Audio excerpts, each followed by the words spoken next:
Hello guys, আসসালামু আলাইকুম। আপনারা দেখছেন ইউনিক ভাই, আর আপনাদের সাথে আছে আমি রোশন রাব্বি। হে গাইস, দেখাবো আপনাদের আজকে গ্রামের সৌন্দর্য।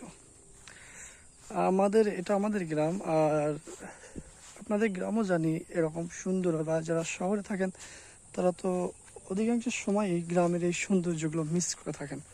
দেখেন সূর্যটা কি সুন্দর দেখাচ্ছে। একটু জুম করি, যদিও আমার ফোন ভালো না, জুম খুব একটা ভালো আসবে না, তারপরও মাশাল্লাহ অনেক ভালো আমার কাছে।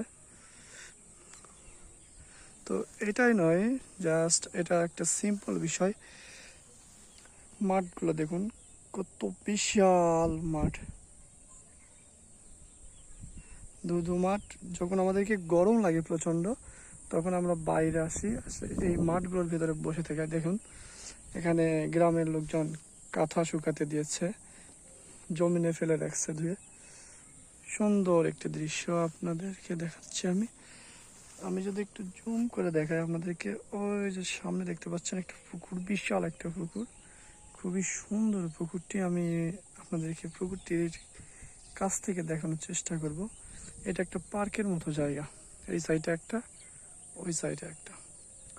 তো আমি আপনাদেরকে ওখানে নিয়ে যাচ্ছি, চলো। সুখে থাকার আশা দিয়া, এটা আমি আমার পেছনের সাইড, যেটা ক্যামেরা পেছনে ছিল তখন আপনারা দেখতে পাচ্ছেন, আমি এই জায়গা থেকে ভিডিও করতেছিলাম। কত সুন্দর একটা দৃশ্য। আপনারা হয়তো ভাবতেছেন যে আমি এত বকবক করতেছি, আমাকে কেন দেখাচ্ছি না ক্যামেরা। আমি এখন কি বলবো, আমার গায়ে কিছু নেই, পুরো গাটা খালি, যেটাকে বলে খালি গায়ে আছি আমি এখন, তাই দেখাতে পারছি না। আসলে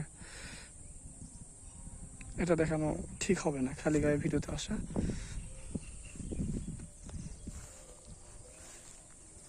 তো চলুন, আমি আপনাদেরকে যে দৃশ্যটা দেখাতে চলেছি সামনে, ওইটা মানে যেটা বললাম যে পার্কের মতো দেখতে লাগে, ওইটা এখন দেখাবো আপনাদেরকে।